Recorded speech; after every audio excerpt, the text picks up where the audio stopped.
நமஸ்காரம். 1000 நாமங்கள் 1000 கதைகள் 349வது திருநாமம் அரவிந்தாக்ஷாய நமக.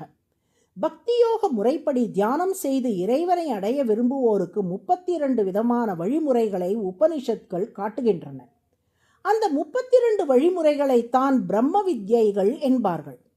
முக்தி அடைய விரும்பும் நபர் அந்த 32னுள் தனக்கு ஏற்ற ஒரு வித்யையை தேடி எடுத்து அது காட்டும் வழியில் இடைவிடாது இறைவனை அன்போடு தியானித்தால் முக்தி பெறலாம் என்பது வேதாந்தத்தின் கருத்து.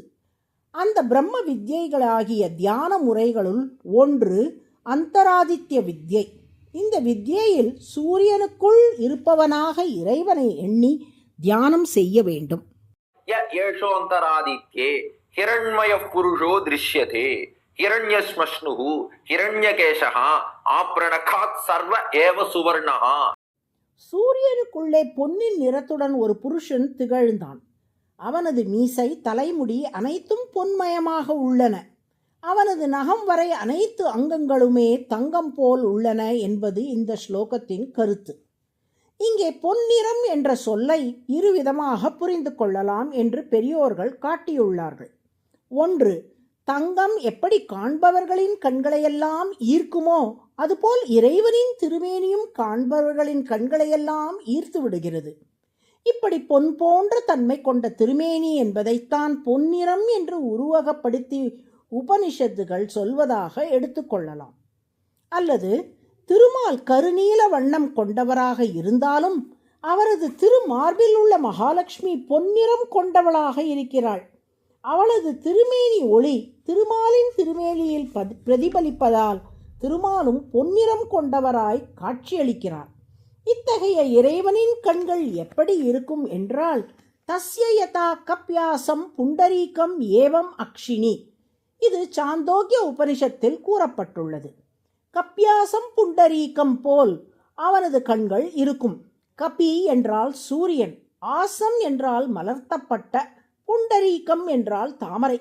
கப்யாசம் புண்டரீகம் ஏவம் அக்ஷினி என்றால் சூரியனால் மலர்த்தப்பட்ட தாமரை போன்றவை இறைவனின் கண்கள்.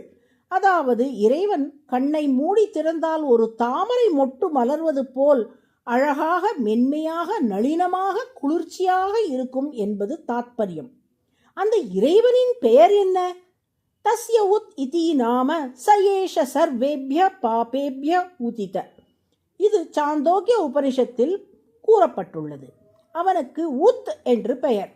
உத் என்றால் அனைத்து பாபங்களை விடவும் மேம்பட்டவன் என்று பொருள். இறைவனுக்குரிய பல பெயர்களில் இதுவும் ஒன்றாகும். இவ்வாறு இறைவனின் வடிவம், கண்ணழகு, திருப்பெயர் ஆகியவற்றை அறிந்து வழிபடுபவருக்கு என்ன பலன் என்றால், உதேதி ஹ வை சர்வேப்ய பாபேப்ய ஏவம் வேத என்கிறது சாந்தோக்கிய உபனிஷத். இவ்வாறு இறைவனை அறிந்தவன் பாப்பங்கள் அனைத்திலிருந்தும் விடுபட்டு மேம்பட்டவனாக ஆகிறான். இப்படி இடைவிடாமல் இறைவனை அன்புடன் தியானிப்பவன் இறைவனையே அடைகிறான். அரவிந்த என்றால் தாமரை, அக்ஷி என்றால் கண், அரவிந்தாக்ஷ என்றால் தாமரை போன்ற கண்களை உடையவன் என்று பொருள். கப்யாசம் புண்டரீகம் ஏவம் அக்ஷினி என்று அந்தராதித்ய வித்யையில் குறிப்பிட்டபடி சூரியனால் மலர்த்தப்பட்ட தாமரை போன்ற அழகிய கண்களை உடையவராக திருமால் திகழ்வதால் அவர் அரவிந்தாக்ஷக என்று அழைக்கப்படுகிறார். அதுவே சஹஸ்ரநாமத்தின் 349வது திருநாமம். அரவிந்தாக்ஷாய நமக என்று தினமும் சொல்லி வரும் அன்பர்களுக்கு கண் தொடர்பான எந்த குறைபாடுகளும் ஏற்படாதபடி திருமால் காத்தருளுவார். நாராயண நாராயண.